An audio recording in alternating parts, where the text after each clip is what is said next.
আমাদের প্রত্যাশা থাকবে যে সবকিছুর ঊর্ধ্বে গিয়ে আগামীর সময় আগামীর বাংলাদেশকে ধারণ করবে এবং সেই পথ চলায় যে কোনো ধরনের সহযোগিতা থেকে শুরু করে পাশে থাকার ক্ষেত্রে আমরা জাতীয় নাগরিক পার্টি এনসিপি এবং বাংলাদেশ একসাথে আগামী সময়ের সাথে থাকব। আগামী সময়ের জন্য অনেক অনেক শুভকামনা। আসসালামু আলাইকুম সবাইকে, জাতীয় নাগরিক পার্টি এনসিপির পক্ষ থেকে শুভেচ্ছা। আজকে দিয়ে আগামীর সময়ের পথ চলা শুরু হচ্ছে।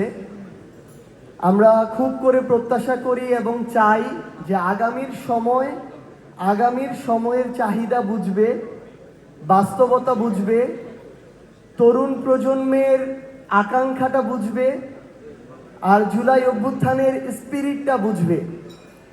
বর্তমান সময়ে মিডিয়া অনেক, সোশ্যাল মিডিয়াও অনেক, কিন্তু দুঃখজনক হলেও সত্য, আমরা যেভাবে প্রত্যাশা করি সেভাবে আমরা পাচ্ছি না। বরং মিডিয়ার হাউস থেকে শুরু করে এরকম গুরুত্বপূর্ণ জায়গাগুলো কিভাবে ব্যক্তি কেন্দ্রিক, গোষ্ঠী কেন্দ্রিক, রাজনৈতিক দল কেন্দ্রিক করা যায় সেই ধরনের সর্বোচ্চ প্রচেষ্টা চলছে।